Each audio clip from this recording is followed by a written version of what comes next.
अच्छा दोस्तों, पाकिस्तान से 10 अगस्त से जैसे जैसे खबरें निकलकर सामने आ रही हैं तो आपका दिमाग भी मेरी दिमाग की तरह चला होगा कि यार आखिर पाकिस्तान में कुछ बदलने वाला है क्या? क्या आर्मी शहबाज शरीफ की सरकार को हटाना चाहती है? क्योंकि आप देखो 10 और 11 अगस्त को एक न्यूज आती है, एक वीडियो निकलकर सामने आती है जिसमें कहा जाता है कि इमरान खान मर चुके हैं, मतलब ऐसा डर है लोगों को। फिर उसको डिबंक कर दिया जाता है कि नहीं, मेरा तो कहने का मतलब ऐसा नहीं था जिस जर्नलिस्ट ने कहा था। उसके बाद सुप्रीम कोर्ट कह देता है कि भाई इनको जो है इलाज दो, 5 लोगों का जो है एक डॉक्टर का पैनल बनाओ, परिवार वाले को भी मिलने दो। उसके बाद सरकार जो शहबाज शरीफ की है वो सुप्रीम कोर्ट चली जाती है, कहती है कि हमें क्लियर करके दो, ऐसा नहीं होना चाहिए। अब ऐसे में सवाल मेरे दिमाग में यही आया कि ये एकदम से इतनी सारी डेवलपमेंट कैसे हो रही है इमरान खान को लेकर। वही इमरान खान जिसका नाम भी मीडिया के अंदर नहीं लिया जा सकता, जिनका नाम भी लेना होता है तो उनके बेटे का नाम लिया जाता है और कहा जाता है कि उनके जो पिता है उनके बारे में ये बात हो रही है। अब ऐसे में जो शहबाज शरीफ की जो सरकार है वो कमजोर तो है ही, लेकिन सवाल अब भी यही बनता है क्या आसिम मुनीर इमरान खान को शहबाज शरीफ के खिलाफ खड़ा करने की सोच रहे हैं? क्योंकि अगर देखा जाए तो जब इमरान खान को खड़ा किया गया था तो वो बहुत बड़े पॉलिटिकल फेस थे। ऐसे में शहबाज शरीफ को अगर हटाना होगा तो पाकिस्तान की आर्मी के पास इस समय जो पॉलिटिकल ओपोनेंट का जो फेस है वो इमरान खान ही है, चाहे उनका नाम नहीं लिया जा रहा हो। लेकिन आसिम मुनीर की इनसे नहीं बनती है, ये भी सबको पता है। ऐसे में एक एक करके सारी चीजों को डिबंक करेंगे कि भाई क्या है, क्या सिनेरियो है, क्या शहबाज शरीफ की सरकार जाने वाली है और इमरान खान आपको वापस सत्ता में आते हुए दिख सकते हैं। नमस्कार दोस्तों, मेरा नाम है करण शर्मा और आप लोग देख रहे हैं टू द पॉइंट।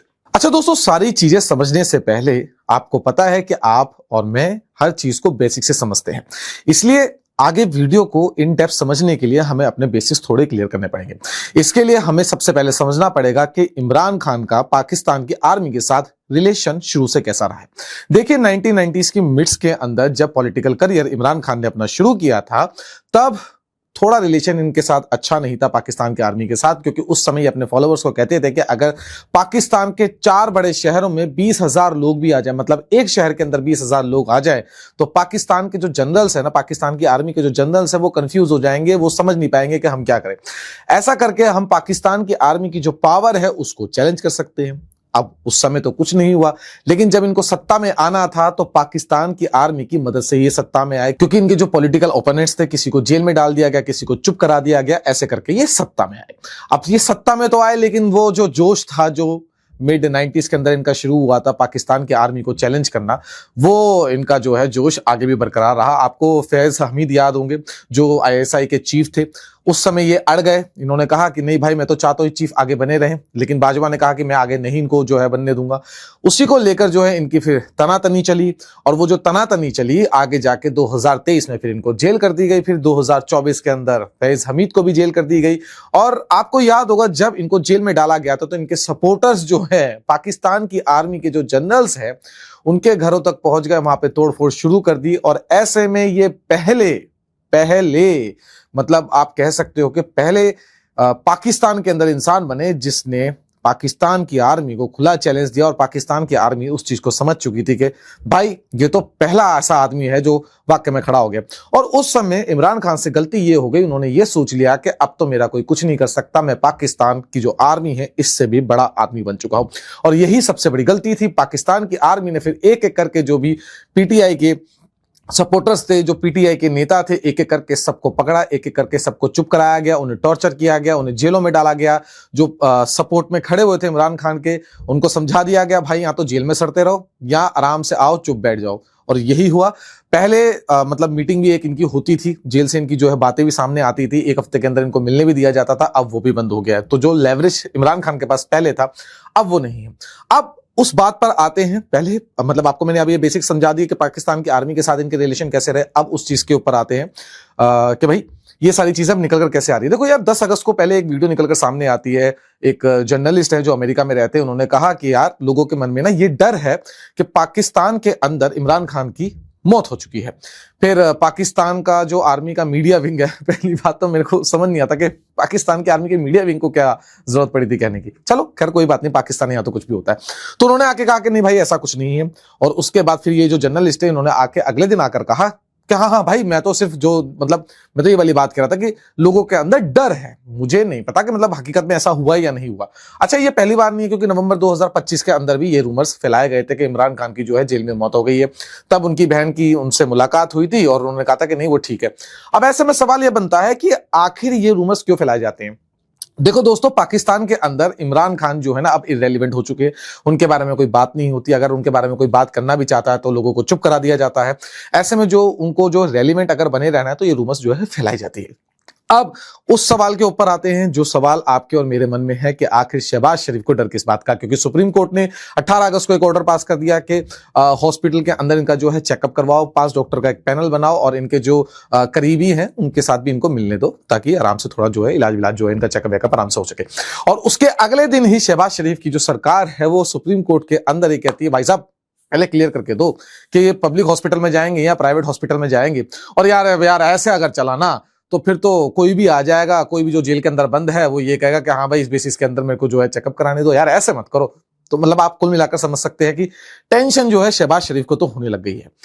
अब एक एक करके मैं आपको समझाऊंगा कि शहबाज शरीफ को टेंशन क्यों हो रही। देखिए, सबसे पहला जो रीजन है, शहबाज शरीफ की सरकार के अंदर जो इकोनॉमिक कंडीशन है पाकिस्तान की वो बहुत खराब है। कभी इनको सऊदी के पास जाना पड़ता है, कभी अमेरिका के पास जाना पड़ता है, कभी चाइना के पास जाना पड़ता है, IMF से ये बेल आउट मांगते ही रहते हैं। पाकिस्तान को अपनी आर्मी को भाड़े पे देना पड़ता है ताकि जो है पैसा ये लोग कमा सके यहां से। इंडिया ने भी बहुत बुरा हाल कर रखा है। और साथ ही साथ देखो, इसमें तो मैं शहबाज शरीफ की कोई मतलब गलती नहीं मानूंगा, ये तो पाकिस्तान की फौज की गलती है कि यहां से आप देखो मतलब चारों तरफ से ये पाकिस्तान जो है पिटाई इस समय इसकी हो रही है। यहाँ से बलोची मार रहे हैं, वहां से अफगानिस्तान मार रहे हैं, वहां खैबर पख्तूनख्वा में भी इंसर्जेंसी बढ़ी हुई है, यहां से इंडिया तो लगातार इनको मार ही रहा है। ऐसे में जो सवाल है ना, पाकिस्तान की आर्मी से जनता ना पूछे तो जनता का जो इस समय ध्यान भटकाना है तो वो कैसे भटकाया जाएगा। आप कू कर दो, मतलब इनको हटा दो शहबाज शरीफ की सरकार को। देखो, पाकिस्तान के अंदर भाई ये शुरू से रहा है कि 3 साल से ज्यादा किसी की सरकार नहीं चली है और 2.5 साल इनको हो गए। और खासकर उस सरकार को तो पहले हटाया गया जिसको ये लगता है कि हमारा तो कोई कुछ नहीं कर सकता, हम तो पाकिस्तान की जो एस्टेब्लिशमेंट है उससे भी बड़े हैं। और जब मैं पाकिस्तान के एस्टेब्लिशमेंट की बात करता हूं तो आप समझ जाइए मैं पाकिस्तान की आर्मी की ही बात कर रहा हूं। अब दूसरा जो रीजन है वो ये कहा जा रहा है कि आसिम मुनीर के जो करीबी है मोहसिन नकवी, अगर आप उनकी स्टेटमेंट सुने तो वो आए दिन ये कहते रहते हैं कि भाई सरकार में अब दम नहीं बचा, सरकार को जो है रीसेट करना है। अब वो मतलब अगर वो कहते हैं कि रीसेट करना तो इसका मतलब कभी ये नहीं हो सकता कि वो पाकिस्तान की आर्मी को चैलेंज कर रहे होंगे, क्योंकि वो रिश्तेदार हैं किसके, आसिम मुनीर के। तो ये भी कहा जाता है कि जो बात वो कहते हैं ना तो वो आर्मी अपने आप डायरेक्टली नहीं कहती, लेकिन वो जो बातें होती हैं वो मोहसिन नकवी के मुंह से कहलाई जाती है कि भाई ये हमारा सिंपल मैसेज है। और शहबाज शरीफ को भी अगर आप देखो जियोपॉलिटिकली देखो, कहीं पे भी किसी भी विजिट में जाते हैं आसिम मुनीर के साथ तो कैसे पीछे चल रहे होते हैं, एकदम नौकर टाइप ही दिखते हैं। वो चीज देखने को मिलती भी नहीं है, कहीं ना कहीं आपको शक्ल से इनके डर भी देखने को मिलता है। अब तीसरी बात जिसके ऊपर पूरी दुनिया बात कर रही है, क्या आसिम मुनीर चाहते हैं कि इमरान खान वापिस आ जाए। देखो यार, अगर हिस्टोरिकली देखा जाए तो आसिम मुनीर इनके टेन्योर में एक पोस्ट पे थे जहां से इनको हटा दिया गया था, इमरान खान ने हटाया, तो इनकी तो इनसे बनती नहीं है, मतलब जनरल बाजवा से तो बनी ही नहीं। और फूटी आग जो है इस समय आसिम मुनीर को भी इमरान खान नहीं बाते। और इमरान खान के पास देखो उस लेवल की लेवरेज नहीं है। पाकिस्तान के अंदर होता क्या था, जुल्फिकार अली भुट्टो को अगर हम छोड़ दें तो बाकी जितने भी प्राइम मिनिस्टर्स हैं या तो उनको जेल में डाल दिया गया या उनको कह दिया गया भाई कहीं और असाइलम ले लो या कहीं आप भाग जाओ। सिर्फ उनको छोड़ के मतलब उनको सिर्फ फांसी दी गई थी। बाकी अभी तक आप अगर मतलब पूरी हिस्ट्री निकालो तो जितने भी प्राइम मिनिस्टर्स को जेल में डाला गया उनको या तो कह दिया गया भाई असाइलम ले लो या बाहर चले जाओ या चुप होके बैठ जाओ। ये उनके 3 जो है ऑप्शन थे। लेकिन इमरान खान के पास ऐसा कुछ ऑप्शन नहीं बचा है, क्योंकि उन्होंने वो चीज कर दी जो किसी भी प्राइम मिनिस्टर ने कभी भी करने की नहीं सोची थी। अब ऐसे में सवाल यही जो मैं आपसे कह रहा हूं कि क्या आसिम मुनीर ये चीज मतलब कभी चाहेंगे कि इमरान खान को वो मौका मिले।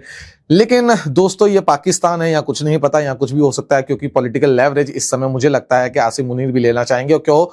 क्योंकि आसिम मुनीर के पास इस समय सुप्रीम पावर है। पहले वो सिर्फ मतलब आर्मी चीफ थे, अब उनके पास जो है मतलब वो आप एक टाइप ये मान सकते हो कि फील्ड मार्शल होने के बाद वो सुप्रीम कमांडर हो गए हैं पाकिस्तान की आर्मी के, पाकिस्तान की नेवी के, पाकिस्तान के एयरफोर्स के।